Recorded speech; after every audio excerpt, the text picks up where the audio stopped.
Welcome to another wonderful Monday evening where we talk about we are podcasters unleashed, real stories, real podcasters, real talk. And today is it's our last of the three-part series of money. But today we'll be fusing it with love because given the times that we are now, the weekend is all about love, Valentine, and we are bringing it into the mix. Is money like oil that can't mix, or is just or they're two separate identity or two separate tools? Today we will be having just five of us today. One of our co-hosts is not present at the moment, so Nelson will join us next week. But our thoughts and we pray that he gets well soon. Yeah. So we have Simon. Hello, Simon. How are you? Hi, sorry, I've got my hat on. It's very cold here. I'm in a new place and the heating's not working. But I'm from Taxis Chronicle. Okay. I've got the Africa Investors podcast as well. So if you want to know about investing in Africa, even though it doesn't look like you can talk to me. Yeah. The unique thing about Podcasters Unleashed is that we are podcasters, 6 podcasters from all over the world. And we have Matilda. Matilda, where are you? And tell us about your podcast. Hello from Yerevan, Armenia. My podcast is Coffee with Matilda, a journey to self. It's about finding yourself, loving yourself. That's it. It's all about that. Yeah. And Hala is from an undisclosed location. But Hala, where are you from? And tell us about your podcast. So my podcast is about helping inspiring women from different countries and try to reach out to women with inspiring stories to help the younger generation. Oh, yes. And Carla, where are you? And tell us a little bit about your podcast. I'm in the UK. And my podcast is Wonder and Wellbeing. It's all about wellbeing and education connection. It's for parents and educators of kids between the ages of 5 and 14 years old. All right, great. So they talk about money. You know, I'm a great fan of money. It's a great tweet. And we'll be going into this subject today about money, love. We have some very lovely people who are passionate about love. And we have some not so passionate people about love, but we all like money. So, yeah. So, kicking off, Simon, what is money? Let's just put it into context right now before I set the stage. Money's a tool to get what you want. Been used throughout the ages, I believe, going all the way back to Mesopotamian times, many thousands and thousands of years. And it would generally get you out of most situations if you're a smooth talker along with it. That's what I see money as, and everybody wants it or wants a certain amount of it, and it will get you any woman normally. Joke. But what should we do? Don't put your hand up. Don't put your head up for that one. I'll tell you that now. Yeah. But money will get you what you want. We see it with politicians, we see it with film stars, we see it with many people around the world who've got money, dictators, what have you. You got the money, you buy the army. You got the money, you buy the judge. You got the money, you get what you want. So if anyone's got any money they want to donate, I've got a charity starting Simon Rushton. Over to you. Matilda, do you agree that money is a tool that you can get what you want with it? Yeah, I believe money is necessity. It's necessity, and we need it. No matter who says we don't need it, we need it, and it's a very important part of our daily life right now. Without money, we cannot have lots of things. We cannot buy love, definitely. And love is one of the most important parts of your life, needs of life. But, you need a place to stay, you need food to eat, and money gives you an opportunity for a better living. Okay. We got some comments here, Carla. Yeah, we've got a hello from Ruth, and Ruth says, not true, money can't give you any woman. I've got to agree with Ruth. I don't think money can always get you what you want. It can't get you everything you want. You've got to know how to use it. And also you need to know the limitations, because there are some things that can't be bought. I did add Exactly, Simon. Exactly. I did add that bit, didn't I? Carla, Hi, Ruth. Simon, just a minute. But do you agree with what Simon said, that money is just? What was that last bit? Money just what? Yeah, the money is just a tool, and you can use it to get whatever you want. Potentially. But I don't think it's as simple as that. So, yeah. Hala, just see. His internet is her internet is jumpy, so just bear with her when she goes in and out. So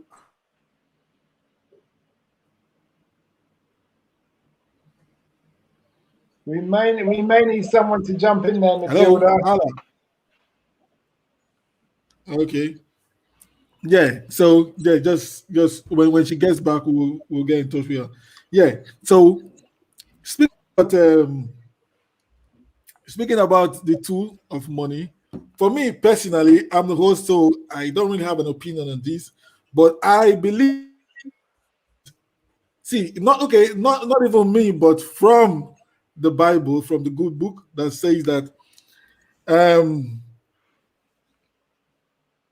for laughter, wine makes life merry, but money answers everything. What do you think, Matilda? Does money answer everything? I'm sorry, was that in the Bible? You said? Yeah, that's what he said. That's what he said. I don't think and it's on Ecclesiastes chapter 10. Ecclesiastes chapter 10, verse 19. Yeah, you said money can buy everything. That's what's written. I understood that part, and for me, like, how is that possible? It says, according to the book of Ecclesiastes chapter 10, verse 19, it says, money is the answer to everything. I totally agree with that. I don't think it's Lord wrong. among everything, so why not? I don't think it's wrong, because in a way we have to understand, even if we want to maintain our health, we need the money. We need to go to doctors. Sometimes you need a surgery. You need, I don't know, lots of things. You need to go to hospital. You need food. And also when it comes to love, I'm not saying everything is money, but I believe partners choose each other for a little bit about financial situation as well, because it's our necessity of our daily life.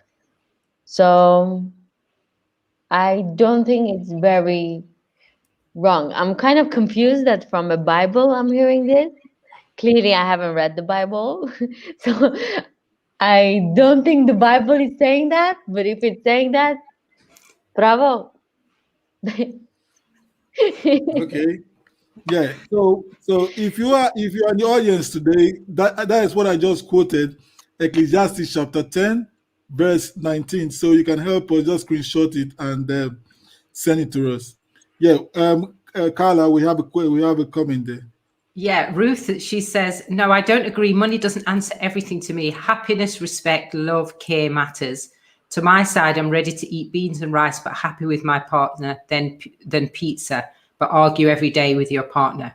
Yeah, so I think we're a bit divided on that one. Divided. And actually, Matilda, there's a lot of stuff in the Bible that you'd be shocked is in the Bible. It's quite often it surprises people what's in there. So you might want to take a look. Yeah, it's a good thing that Ruth just mentioned partners. Carla, you are the queen of well-being on this conversation here. Do you think money hurts relationship or boosts relationship? Oh, that's a good one, Victor. You know what? Money will expose the relationship. Definitely. If you think your relationship is one way, once you introduce money into the factor, you'll either confirm it or deny it based on what happens with money. It just reveals what's already going on. And I think it also reveals what kind of relationship you have with money. We talked about this in a previous episode about your individual relationship with money. And I think once you put yourself with someone else to form a relationship, you'll reveal everything about how you view money, what relationship you have, how money relates to your well-being, your attitude. All of those things will begin to come out in both of you and in the relationship. I think it has a significant impact in relationships. Yes, Hey, Simon, has money played has money played a huge impact in your relationships? Yeah, I'll just add, before I get into that, I'll just add to something based on what Carla was saying there. When the times that you haven't had money, I found times where there's not money being involved and you're dealing with a relationship, you're on both on the same plateau. You know what you can afford, what you can't afford. You can kind of sneak into the cinema together knowing that, you know, we ain't got all that kind of thing. And it's joyous. And then that's, to me, that's quite healthy. And then it's like, but if for other people, let's say, who have money at the start, it's more problematic. It's like Biggie Small says, more money, more problems. So if you're rich, you don't know who really wants you for who you are. If you're poor and someone's with you, they're with you for you. Because you haven't got nothing. So I would say, yeah, in that respect, I think money does play a major factor. And yeah, people can get money and lose their mind, if you see what I mean. The lottery is a classic example. A wise man, if he's got a girlfriend, if he wins the lottery, he marries that girlfriend he's had for a long time, a school heart sweetheart. A stupid man will go and find a Hollywood model, something like that, or one of you that old girls. Ruth's in agreement with you now, Simon. She didn't agree with you earlier, but she's with you now. Okay. See, if a high percentage of marriage or relationship is broken because of finance, money-related issues, Matilda, what do you think? Does money make love more attractive or make it more easier? Listen, I can tell you, I never gone to a homeless shelter to find a guy. I never met any woman that looks for a man in a homeless shelter. So I don't think it's you're very attractive when you don't have any money. Now, you need to have some sort of a money so you can cover the necessities. Yeah, you have a lot of money, you can go to movies and then nice restaurants and nice hotels, but maybe you don't have enough money, you can go just one cinema and you have one popcorn. But I think you need to have some sort of a money to enjoy with each other, at least from the beginning, because money gives you that opportunity to hang out, to do things together, to go out, to learn from each other. I don't think I would ever go with a guy that doesn't have money. I mean, no, I would never go. Not because So I'm looking for money. It's just because what am I going to do when I have children? I want to bring a child with this guy. And if he doesn't have money, well, what are we going to do? Why struggle? okay. So money is more important than love. That's what you say. No. I want love, but I love people who have a certain lifestyle. I wouldn't be attracted to someone that doesn't have the lifestyle that I like. Or standard-wise, So and money, the lifestyle education. involves more money. I mean, I don't think we have to exclude the money part. I wouldn't even be with a guy that doesn't have some sort of education that I'm looking for. I wouldn't be with a guy that doesn't have some sort of politeness or some culture in it. I wouldn't be with that guy. I wouldn't be with a guy that doesn't have a money. Also, I wouldn't be with a man just because of the money either. So I want to clarify that. I want the package. And the package, money is right on top of it. What do you say, Simon? No. Money's on top of the package. Money's on top of the package, Simon. What do you say? I think, is it about money or is it about security, if we're talking about the opposite sex? Every woman wants security. They want mental security, and through mental security, you can talk to a woman, but then in the same sense, when it comes to financial security, living standards, you've got to provide financial security. Tradition, if you look at tradition, most countries have some form of dowry where you prove that you can actually sustain your wife to be. That's come from somewhere. Remember, the old days, everything's about practicality. So regardless of how people want to look at things, that hasn't changed, it's just modernized.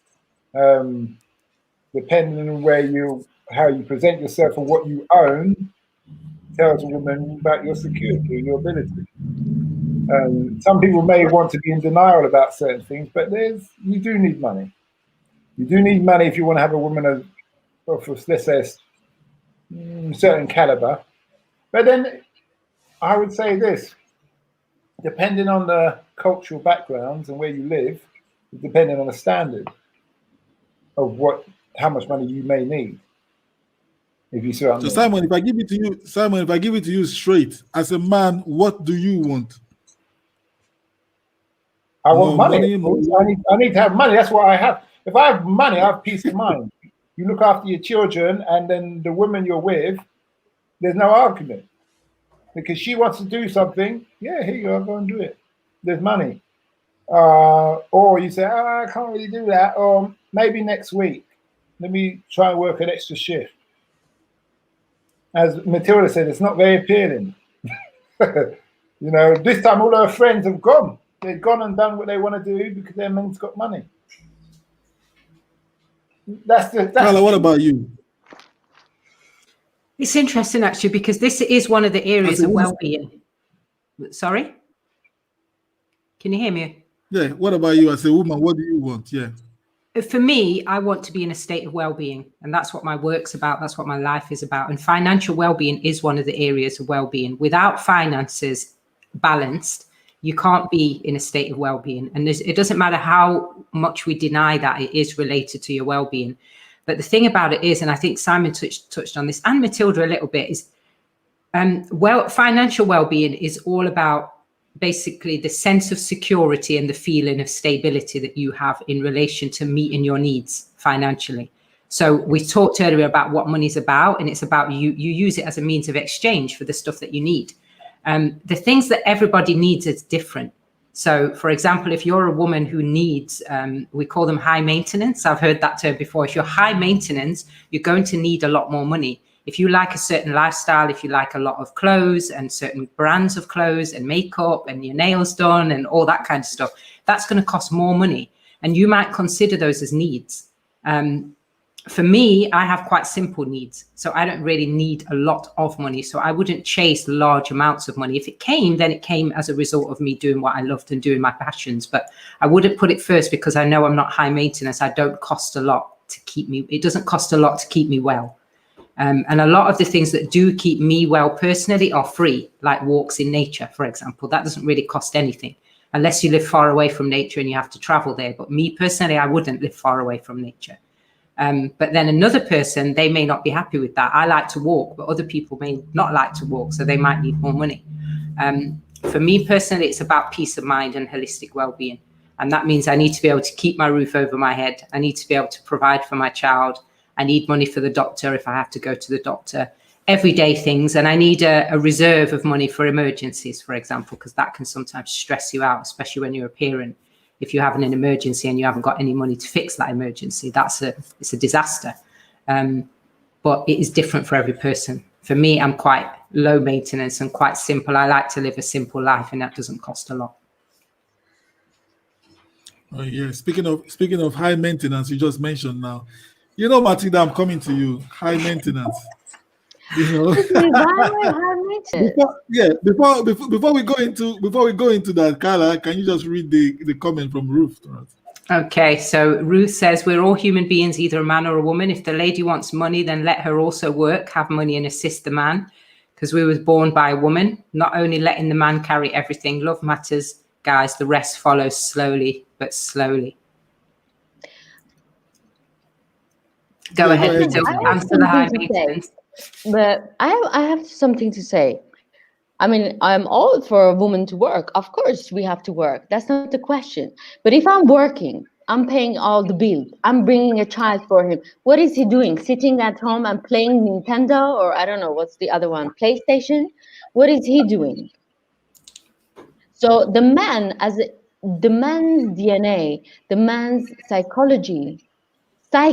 is to be a hunter, to be a provider. That's how he will feel comfortable. That's how he feels manly. If I'm doing everything for him and I'm feeding him and I'm cleaning after him, I'm sorry, what is he doing? He's just a beautiful doll in the house with some beer on it. I think a man needs to be productive in his life as well. And to feel productive as a man is to know that you're doing something for your family. What an honorable feeling it is that you're bringing bread to the home. Not sitting and wait for the woman to bring the bread. Yeah, that's very interesting, Matilda, because for me, there's a quote that I saw today. It is very practical to me compared to in line with what Simon said about paying dowries. It said, no relationship is greater than financial comfort. Very practical. No relationship is greater than financial comfort. Money and love relationship is like chicken and egg, but on this time is which of them is more important. So regards dowry, do you know what dowry is? Who are you asking to? I know, Matilda, you know what dowry is? Yes. Oh, you guys, from European perspective, dowry, what do you guys subscribe to that? But my culture, I think Armenian culture and Iranian culture, they do have dowry. But I don't think they're practicing this. Women right now, they all have education, they're working, they're bringing bread. We just don't want a man to sit home and not do anything. We want him to bring bread as well. And we would like it if it's more than us. But Matilda, in the sense of dowry, you don't have to, it's not about if the woman's working or not. It's traditional. I spent many years in Kenya. The amount of women who have high-flying jobs but expected a man to have to pay a dowry is high. I found the same when I worked in the Arab world also, and I learned about the Islamic faith, and the concept of the dowry is still practiced there as well. And the ideology behind it is not, sometimes people think that it's about buying a wife. And I know that that's the way that some people have interpreted it, but it's not. It's seen as a gesture of the intention of the man to be a provider. And it's not from the people. They'll tell you that it's from their religion, it's from the Quran, and it's there because of age-old wisdom, which goes back to what you were talking about the Bible. It's the wisdom that comes from the understanding of human nature and the fact that a man is supposed to be the provider. And I know we've left that standard all around the world pretty much now, and there's a big debate and an argument around it. But practically, it's not possible for a woman to be consistently the provider for a family. And as Matilda said, especially when you have children, because you have to have breaks. Even if you have a good career or something like that, you're not able to consistently provide for a man. And Matilda also said about the idea of if the woman takes that role in the relationship, and I don't know what the audience think, if you guys have got a different perspective, let us know. But when the woman takes the role as the provider for the family, the question is raised, what then does the man do? And this is a big issue in relationships, because relationships are not just about love and connection and companionship. They're also about roles, and they're about duty. And if you want the relationships to be sustainable, everybody has to know where they stand and what they bring. And we hear this concept of what you bring to the table and that kind of thing in relation to finances. But I think the values that each person brings and what role they play is the significant factor when you're talking about money. And until now, we haven't really been able, even though we've argued with it, even women have argued with it, of taking away this role of the man as the provider and saying, well, women can provide and women can work and things like that. We still haven't got a common idea globally about what role the man would play if you remove the role as the hunter-gatherer provider. I think that one's still up in the air. And I wonder what you guys think of it. What would the man do, and what the audience think of it? Ruth says as well, before I hand back to you, Victor, Ruth says, you both share the cost, darling, or not to use a lot of money because the man has to provide. Remember, he's also a human being. Yes, I agree. A man has to provide, but not to overdo it. I think she's talking about the excessive demands that sometimes women can put on men. And I think that's also an important factor. Thank you for that, Ruth. Salo says, hi, everyone. I got to ask you, from your perspective, does money define a relationship? Back to you, Victor. Ruth says she doesn't think so, dear, in her opinion. And Salo says that question is specifically for you, Matilda. Does money define a relationship? So it's over to you, Matilda. I think it depends.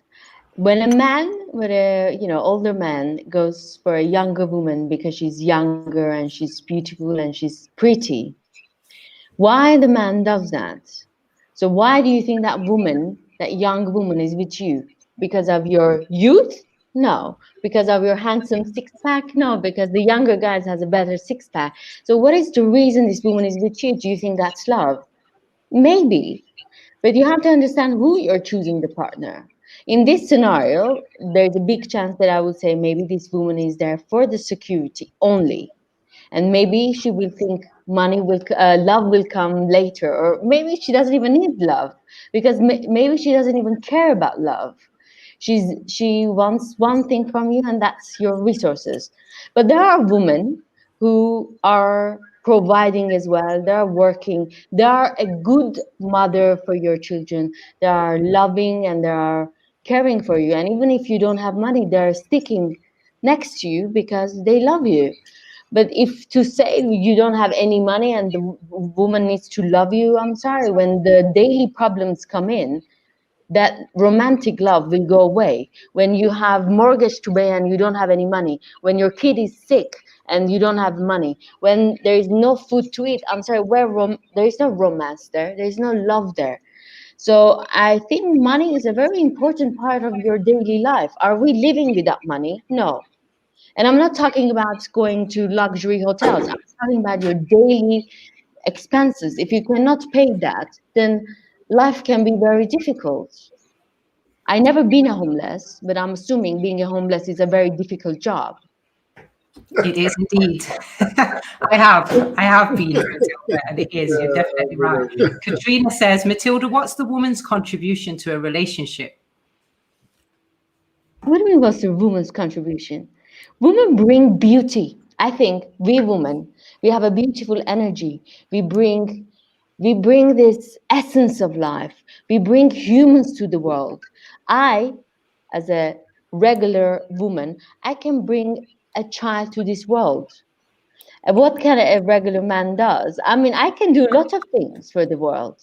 And I'm not saying the women are better than men. No, we are all equal. But I want to see a man needs to do something for a woman too, so the woman can feel secure, the woman can feel loved. When a woman feels loved, this flower blossoms. If she doesn't feel loved, the flower doesn't blossom. And this love and the nurturing part of a woman is not existing in a relationship. I've seen couples, then they have a lot of financial difficulties, and I can see that woman loses its femininity, and that femininity gives beauty to that family. So you're talking there about the roles and how the I think about femininity and how it's kept intact when the man fulfills his role as the provider. Yeah, I'm not saying women shouldn't work, but I'm saying I will never want to be with a man that doesn't have money. I mean, if I have to, who was it? Katrina. If I'm gonna work, bring a child, clean the house, clean the everything, make food for him. I'm sorry, what is he doing for me? Well, Am I traditionally- keeping a doll or a dog in the house? It's easier to have a puppy than a husband in that case. Well, Matilda, just to point out some things, traditionally, the house that you would be in would have been built and paid for by him. Yeah. And also, when you say having a baby, you don't just roughly become pregnant like the Virgin Mary. It takes two to tango. Yeah. So let's not all just look one-sided on things. It's a joint enterprise. But I understand what you're saying. What I would say is that what a man does bring to a relationship is mental stability for the lady. Because, like, you know, you've got, no, you go, yeah. But if he has some finance to When you have one of your contribute. mood swings, and what's his name is like, yeah, okay, love, it's gonna be all right. And he's been, you're not gonna get that necessarily from another woman. It's a man that's dealing with those things. Now, I'm not saying, to me, I'm old-fashioned or traditionalist, you could say. I believe a man fix the car, build the driveway, fix the things in the house, do all those things, as well as bring home a living. So it's not just your mate is coming across like it's just a one-sided thing of what all this stuff the woman's doing. But you've got to a stage already where everything's comfortable for you. Do you see what I mean? Yeah. I wanna mention this. So, I want to mention something. We're looking for, I'm advertising a healthy society. I want powerful men and I want powerful women. To have a powerful man, that means that man needs to provide. Have you seen men that they cannot provide and how they're not feeling comfortable? The confidence level goes down. I've seen those men because the man's DNA is as a provider. And have you seen a woman that is suppressed? I'm advertising here for a healthy society. I want women to express themselves as they can and men express themselves as they can. So to have both, we need to have a powerful men. Powerful men. Otherwise, women won't Yeah. appreciate. I won't appreciate a man that doesn't bring money at home. And he's sitting at home and playing, I don't know, Nintendo or whatever, PlayStation. I wouldn't respect him. Yeah, and Matilda, thank you for that. But from my small exist, I don't know. I've not seen any who is not providing, but is sitting at home playing Nintendo. Who plays Nintendo anyways? Victor, where have you been? Yeah. I don't Where know. have you been? I've not seen that. But the thing is, we have one of our co-hosts here, Hala. It's good for you to like join us. I hope your internet, your Wi-Fi, your broadband is better now. So, can you just tell us just a little bit about yourself before you join the conversation, please? Yes, thank you, Victor. I was just listening to what Matilda is saying about the role of women and how women is contributing to their relationships. And I think that nowadays, I think that relationship is based on the teamwork between each other. And I think that relationship is something that needs to be worked on for both parts. Okay. Great. Can I just, Matilda, just 1 second. This question is for you and then Carla. See, you've mentioned love, but excluding money, in the context of love, what other values can substitute money in a relationship? What other values can substitute money? You're asking who? Because there's a question here. Did you understand what I just said? No. Are we answering questions? Yeah, what They- I'm saying is, in the context of love, because we are heading towards Valentine's now. In the context of love, what other value can substitute money? So before we get into that, Nelson, Victor, can we just, there's quite a few things, Carla, comments? Yes. So Salah is saying there to Matilda, Matilda, add this to your mindset. From your explanation, are you saying old men make a good relationship because of the provision? Can I answer that? Yeah, but let's just go through some of these comments. Yeah, I'll come back to it, Matilda, in a second. And Nelson is saying, get well, Nelson. Thank you for supporting us, even though you're not feeling well today. So for a man to be powerful, he needs to be a walking ATM card. Oh, dear. And shares 1111 says roles are important. In Western societies, there is now confusion. Feminism changed things. Relationships are discombobulated. If most women were honest, they would want to be housewives and let men be breadwinners. I'm with you on that, Shez. I definitely agree with that. Yes, very correct, dear, says Ruth. All right, Matilda, back to you on the explanation. Are you saying old men make a good relationship because of the provision? Salo, sorry if I'm pronouncing it wrong. Have I said old men are better? They're a better choice for a relationship because of their providing. I never said that. I said you have to look at. That's You have why. to. Sorry, Matilda. Why he's saying that is because that's what I was pointing out. It's coming across like that. No, I said you have to look at what kind of a relationship you're looking for. An old man, when he's going after a very young model-looking, or I don't know, beautiful young girl, half the age of him, you have to ask why he's going. Is it love? I doubt it. But he's going for something else. So in that kind of a relationship, then love is not there. And the girl, that young girl that is with him, there is a possibility that she's not there because of love. She's there because of the resources that he's providing. So we have to look what kind of a relationship we're talking about. If a traditional relationship, then money is an important part. No, I wouldn't. I've never met a woman that deliberately wants to go and find a poor man. Have you seen, Paula, that you went to a homeless shelter to find a husband or a boyfriend? I never seen that. Victor, can we just go back to your question about the values? Because I think that was an important question. And I think we have to talk about that because I think there is a tendency when we talk about relationships to talk about them as if everybody wants the same thing.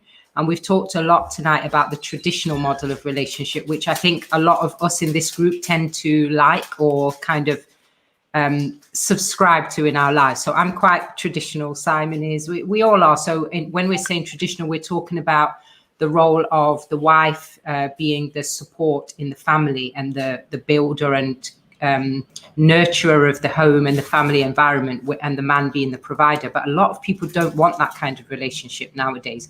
They've got different ideas. And although we haven't seen a sustainable, long-running alternative model, there are people who suggest that there could be alternatives. And I think in relation to values, the one core value that you have to have is very open and honest communication. And that's the case in any relationship. But I would say definitely nowadays, people need to be able to communicate more openly and honestly about their needs in terms of finances and their needs in terms of what they are looking for in a relationship. And I think when people can do that, particularly from a young age, they can avoid themselves being drawn into relationship models or life situations that they didn't really want because they didn't communicate what they wanted. And I think with what Matilda mentions all the time about that self-love and that relationship with yourself, you have to be honest with yourself first about what kind of relationship you want, but not only that, also what kind of relationship you're suited for. Because if you are a woman who's a hunter-gatherer and you are the one who wants to go out there and make money and that's important to you, you're not going to match with every type of man. And you would need to know that and be honest about that from a young age so that you could find the right partner and vice versa. So, yeah, I just wanted to clear up that point about values. I just wanted to add something also. If you expect to have a certain lifestyle and that's what you envisioned for your life, so your partner should be aligned with it. Otherwise, you need to reevaluate your vision or change the partner, because if you expect him to be in a lifestyle and you want your partner won't align with it, that's a big problem. Because love is important, but also the financial part of the relationship is very, very important in a relationship. Yeah. Okay. Also, I but- wanna okay. say something. I think when you're choosing a man, it's important to realize what age this woman is, because in your late teens you choose a man differently. In your 20s you choose a man differently because your needs or criteria are different. In your 30s, I'm in my 30s, and definitely my choices are different. And I'm sure in 40s and 50s, if I'm not gonna be looking, I guess, if I'm gonna be with him, but if I have to look for it, my requirements will be different. So I think it's important. At age of 19, I was just in love with a guy that was calling my name in a specific accent. I didn't care anything else, and I was in love. In 20s, I was running after, I don't know, musicians that didn't have any money. I cared that he paid attention to me. But, in 30s, things are different. You realize, okay, it's not romance. It's about, can you deal with daily problems together?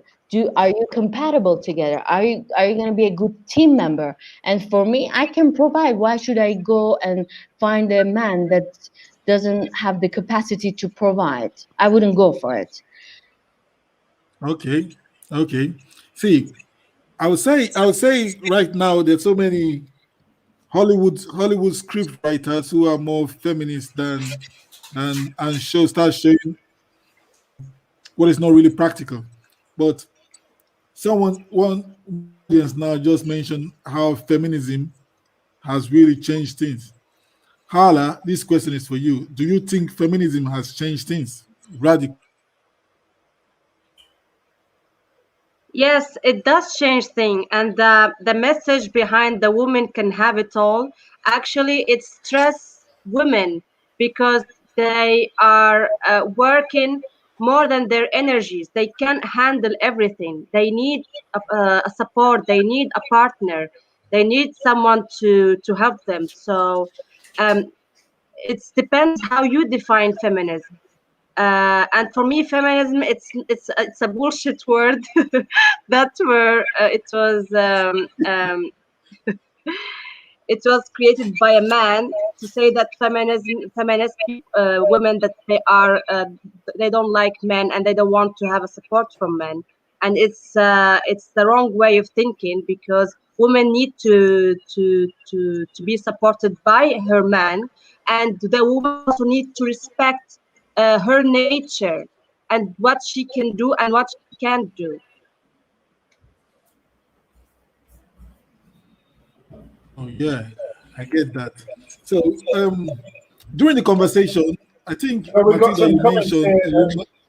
Sorry, Victor, we've got some comments Oh, here. okay. Carla? Yeah, Ruth said, I dated a guy who slept on the floor, not in a bad way, but we loved each other, and I didn't mind his condition. And with time, things got better, and now he is in America working. And she also says, well, you may get married to a rich man, but he might disappoint you in bed. Then that means you'll go out of the marriage and cheat. So I guess that goes back to what we were saying about values, doesn't it? Thank you for those comments, Ruth. Yeah, thank you very much, Ruth, for that comment, because the money can actually compensate, or love can see someone can love you but still cheat on you. So yeah, Matilda, you're muted. I want to answer Nelson's question because I think it's important to clarify when he's saying, can you bring the question so people can see it as well? So for a man to be powerful, he needs to be a walking ATM card. So do you think for a woman, she needs to be beautiful, walking ATM, so she pays for you, brings you baby, cleans you after? So what is your job now? I'm not saying Nelson. What is a man's job there? I don't think Nelson's talking about women paying for men. So, personally, as we know Nelson, that's not what he's talking about. Yes, a woman does need to be beautiful in a man's eyes, otherwise why would he bother? You don't go to a car showroom and pick a car that doesn't look appealing to what you want. And it's got to be practical when you get inside, yeah, and you've got to be comfortable feeling. So woman's going to make you give a woman a house, she makes you a home. You give her children, she gives you a family. Very simple. See, I think Matilda, what Nelson was saying, it was a conversation as at that time when you were saying that you are advocating for a powerful society whereby you have powerful men and powerful women. That is where Nelson came in with that question. Yeah, and I don't mean powerful meaning regarding powerful, ATM, but men providing, regards men powerful doing best is the key. We are making men lazy nowadays. The society is making men lazy these days because I think because of feminism, men needs to hunt. That's where they're gonna feel better. If the wife is paying for everything, then I'm sorry, you're gonna lose your confidence. And you know what? That woman will never respect you. So you will never feel the king of your kingdom. A man feels great when he feels he's the Lord. And a woman can give him that feeling. But the woman can only give him that feeling when she's pampered as well. So it's a two-way street. You pamper me, I pamper you. Okay, I get that. So speaking about powerful men, Simon, as a man, how do you feel loved? How do you think men feel loved? Before we go on that, let's just jump onto the comments, Carla. Yeah, we've got a couple of good comments here again. We've got Salo says, I second you, Carlo. I think the big problem is people do understand that a relationship comes with roles and responsibilities. But the mentality that we carry in our head that the role comes with an income and most of the male gender is the most provider makes most of the relationships based on money. Since expectations on the man are more, especially in the topic of money. And then we've got Shares 1111 who says, I don't want to be Mrs. Independent, neither do I. I want to be baby. I think she means have babies. Or, well, maybe let me know, Shares, what you mean there. Taking care of the home, my husband and children. I'm tired of working and doing everything. Let's go back to old school and working as a team, lol. And I think Howler said this as well about the myth that women can have it all. I think that that's been a big trick. Back to you, Victor. Yeah. So Simon, regards men, do you remember the question? Yeah, just repeat the question. Yeah. How do men feel loved? How does somebody feel loved or a man feel loved? I think it's no. How do men? How do men feel loved? Well, obviously, I can't speak for every man, but what I know is this: as a man, if somebody's taking care of their responsibility, so I'm doing my responsibility, that lady's doing her responsibility. So if it's a situation on a traditionalist and you come home, the place is tidy, the kids are fed, you're feeling love. Your food's ready, you're feeling love because someone's actually taking pride in what matters to you. What matters to you is the kids and obviously your missus. And in turn, obviously, you look after her and you feel proud and dignity in looking after her. You want to be able to buy her what she wants, you know, and even, or definitely what she needs and some what she wants. Don't give her all what she wants because she never stops. Simon, bravo. Bravo. But then, no, but the end of the day, look at. Sorry, if you look at that mold, that system there, that's worked through the dawn of time, regardless of the culture. Regardless, when people are exploring around the world, you can guarantee whatever tribe you rock up at, that's the system, that's the model.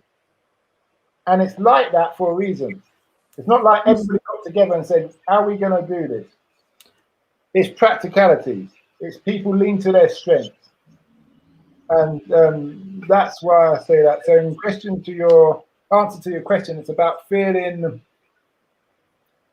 empowered because you're empowered when you look after your family. Yeah, that's mine. That's why men are defensive about their family.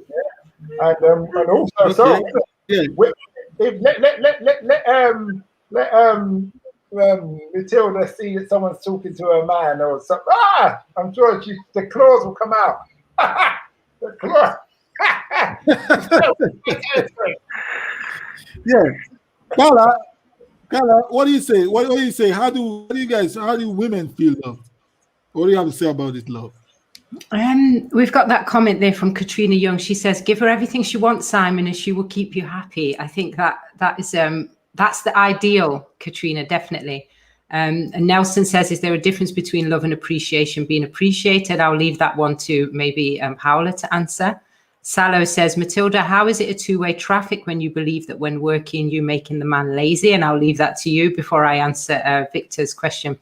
I think every woman's different, Victor. Every woman feels loved in a different way. And we know there's the whole concept of your love language and how you feel loved. For me personally, I like to be nurtured. I'm very feminine and I have been a provider over the years. And I feel like what Howler said, I felt like sometimes it took away from my femininity and it stopped me from being as gentle as I was. And I felt like it robbed me of the right that I had, me individually, to be a nurturer and a carer, which is when I'm the most happy.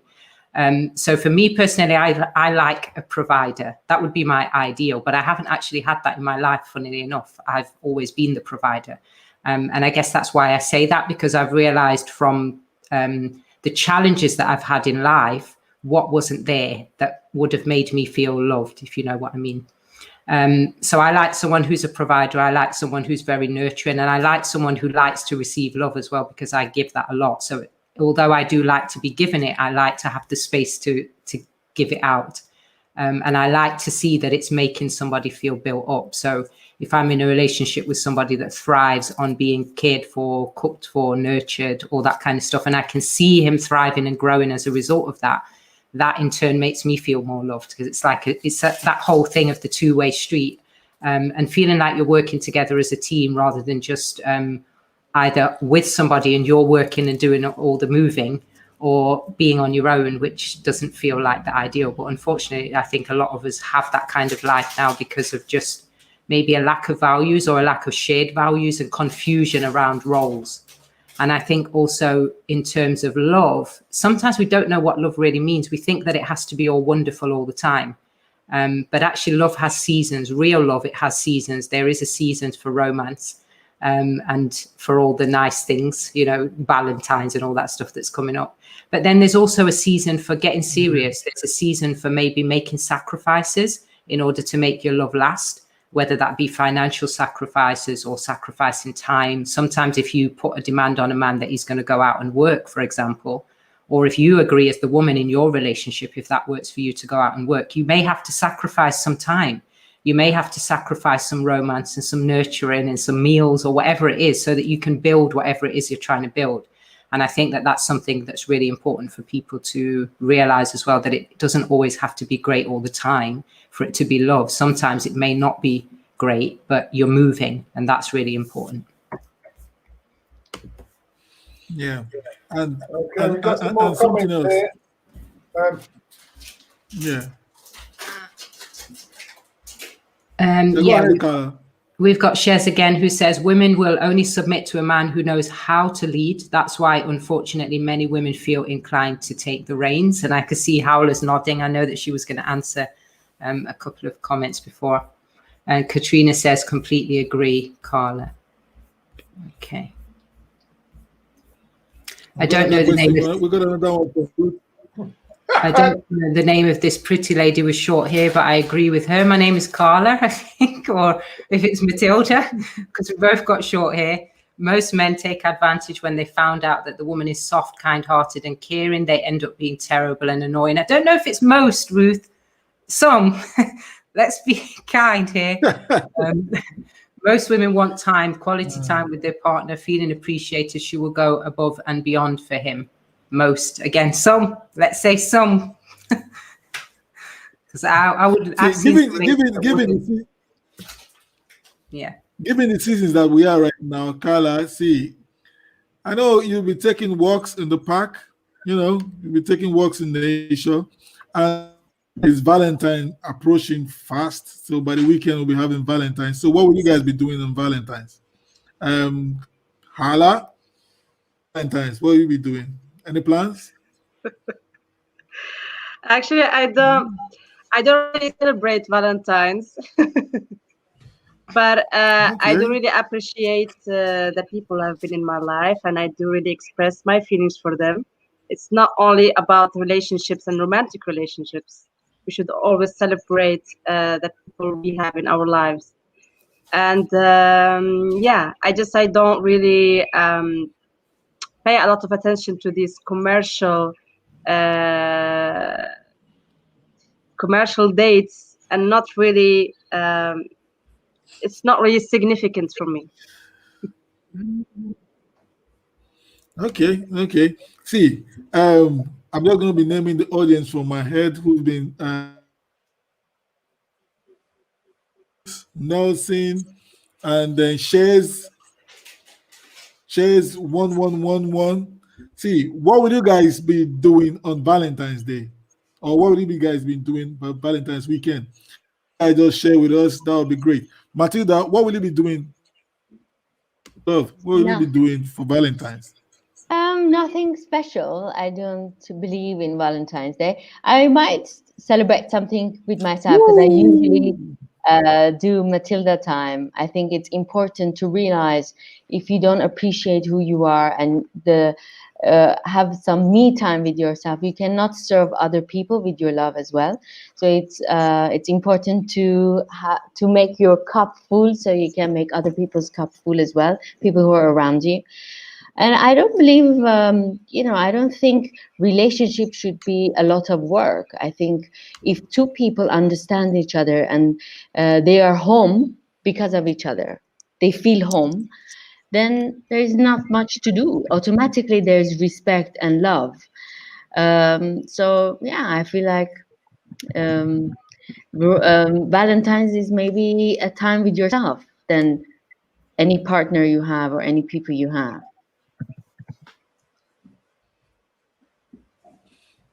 Yeah, the question, what will you be doing on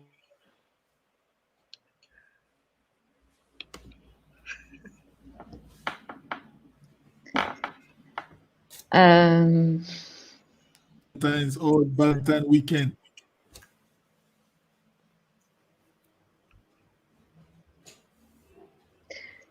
Victor, you're getting cut off, so I don't know who you're asking this question, but Simon can answer it. Oh, okay. I was asking what you say?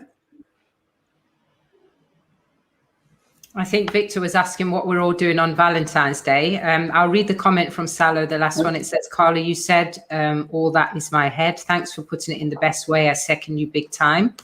And Nelson is telling us that he'll be practicing social distancing on Valentine's Day.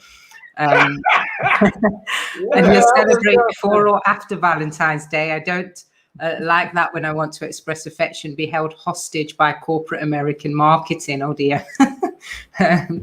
I think I'll be following Matilda and I'll be doing some coffee with myself and just having some me time. And my son will probably be my Valentine because I have my son I take care of and he gives me lots of love and affection. So I think I'll be spending some time with him as well. Simon, over to you. What are you doing? Really, I'm going to be working. I'm going to be taking all the lovely couples who don't want to go where they're meant to go. Well, Boris doesn't want him to go from A to B to see their loved ones. I'll be contributing to the community. You'll be taking them to socially distancing, yeah? Yeah, you could say that. Back to you, Victor.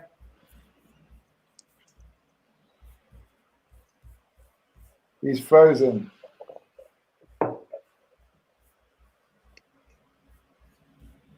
Okay. Yeah. Apologies for my network connection. Anyways, I think we're better now. Yeah. So and so where were we? Yeah, Nelson, thank you for that comment. And social distancing. Can everybody hear me? Yeah. Okay. We Yeah. just to brief you, Victor, we've all answered the questions now. Oh, right. Cool. Yeah, so So for everyone that has been great with us, that has been here with us, and yeah, we have one more comment coming from Ruth.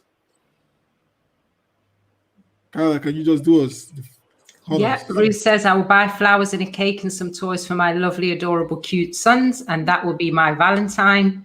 And Shares says, I'm single. It's just another day. It's a Sunday, I believe. I may cook myself a nice dinner as normal, buy myself some flowers and relax. Team Matilda there. Shaz, I want to tell you something. This is a perfect, amazing time for you that you're single and you're appreciating yourself. There is nothing more important than that. If you don't learn how to love yourself, trust me, you cannot be a good partner later on for someone. So find yourself and appreciate your alone time. Actually, it's an exciting time. I like Valentine's alone. It's appreciating you in this world and the love that you have for yourself. Okay. Anyways, I wish everyone here a fabulous weekend, whether you're spending it by yourself or we have one comment from Salo. Salo says that Valentine's is a real challenge. It says it all like you see now, the relationships that are so based on money are stressed up on how it's going to be. But those that are just real and money is not much involved, but pure love got it all figured out. Yeah, so if you are celebrating Valentine's Day, it doesn't have to cost anything. Nelson says, I used to send out Valentine's cards to my female friends, a simple card just to let them know that they are appreciated. I also sent one to my daughter, her mum, and my parents and aunts as well. And Shares says that she was heartbroken, she's healing, and she loves herself. There you go, Matilda. And thank you. Thank you to you, Shares, and to everybody for their comments. Thank you all for your comments and your feedback. And back to you, Victor. Yeah, thank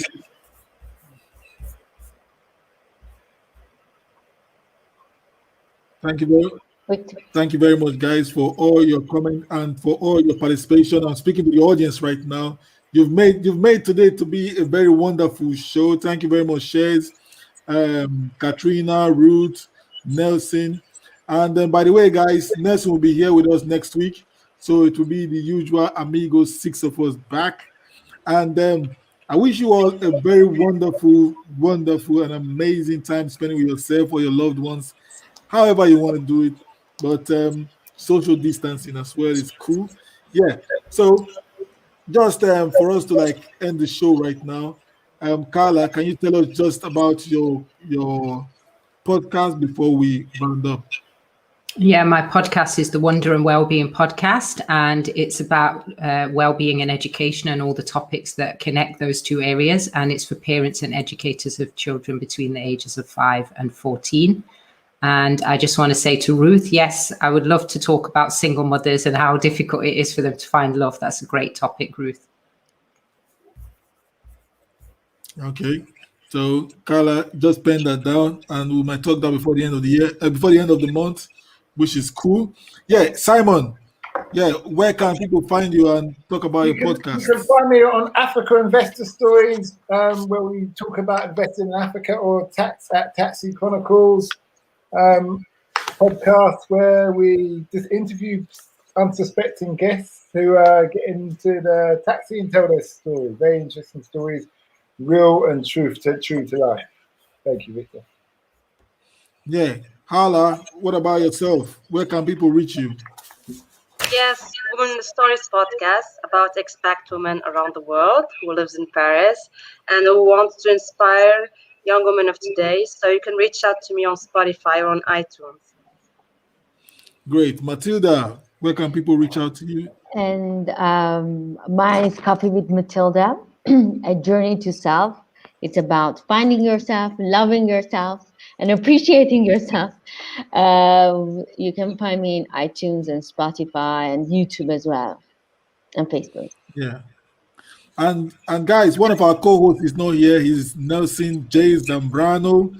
He's the host of Investing in America. He talks about real estate and other mindset stuff. Yeah, he's going to be here next week, Monday. So look out for him. Yeah, and for myself, I'm Victor Osio. I'm the host of the Diaspora Entrepreneurs Podcast.